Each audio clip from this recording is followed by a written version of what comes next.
What if you could get two completely different cards from the exact same floral image? Hello everyone, I'm Erum Tasneem and today I have two fresh spring floral cards to share with you, featuring two simple background techniques that completely change the look. Stay tuned.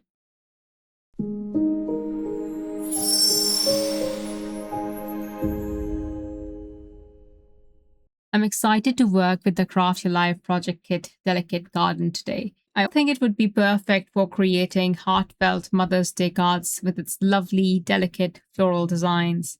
My first card will be a one-layer card. I'm using an A2 sized panel of classic Crest Solar White cardstock. I will position all three stems so that I cover the entire panel with a beautiful floral print. Any remaining space, I will choose any stamp that fits well and fill that area as well. To stamp, I'm using Obsidian Pigment Ink. Starting with stencil 1, I will use pink diamond ink for the largest flower and apply it evenly. You can also add a little bit of Pinkalicious ink starting from the center, diffusing it outward. But keep the pressure of your hand light. This will produce softer ink layers rather than crisp ones.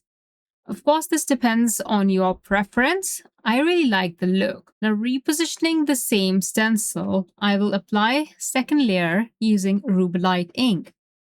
And for the third and final layer of this flower, I will use Raspberry ink. Using stencil 2, I'll color the flower next to the big pink one yellow with Citrus Burst ink. Then add chamomile to the ones on the far right. I will show you the inking of the leaves in a bit. My head was in the way, so I had to skip that part. For the detail layer, I used Honey Drizzle and Terracotta inks, respectively. This will give me yellow and orange flowers. Using stencil 3, I chose pink, then yellow, then orange flowers.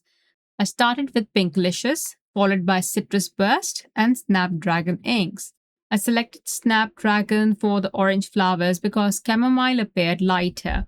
For the detail layer, I used the same inks as before, Rubelite, Honey Drizzle, and Terracotta.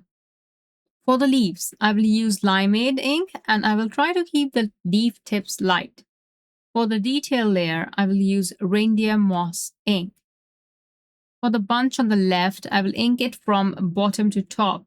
You can go either way, but I wanted to ink the yellow flowers last. So I will start with Snapdragon, then Pinkalicious, and finish with Citrus Burst.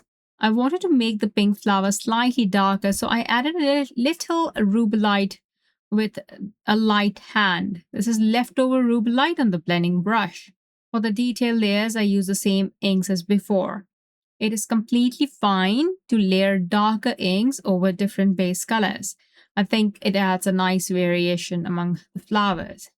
For the flower on the right of this bunch, I used maple yellow on the detail layer to make it more vibrant instead of the honey drizzle that I have been using for the yellow flowers. To color the background, you can use any marker color that pairs well with these flowers. I think lighter shades of teal and blue would look great, while pale pink or pale yellow could also work. For bold colors, navy, black, red, or this green will work well.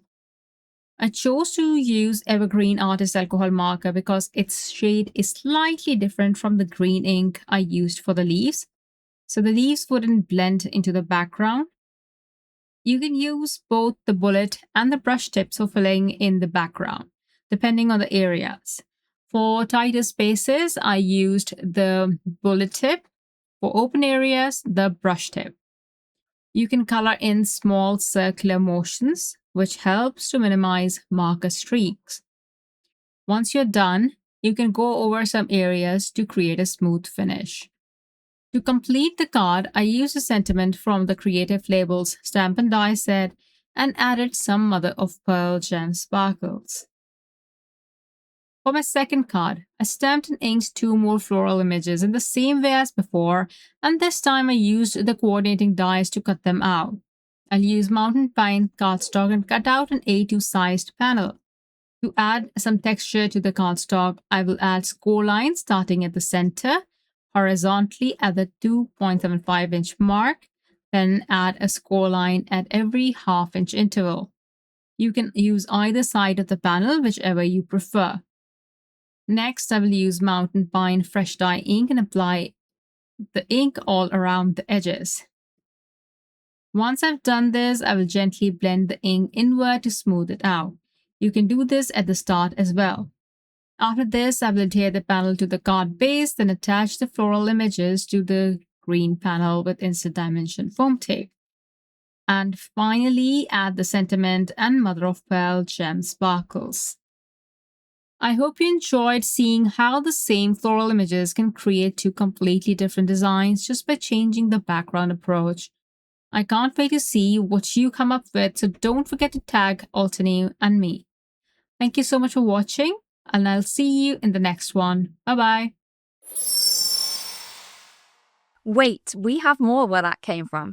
If you're after fabulous card making tutorials, you are definitely in the right spot. Our amazing design team create and upload fabulous video tutorials right to this YouTube channel. If you don't want to miss another amazing crafting tutorial, don't forget to subscribe and click that fun red button that you can see. Let's become paper crafting experts together.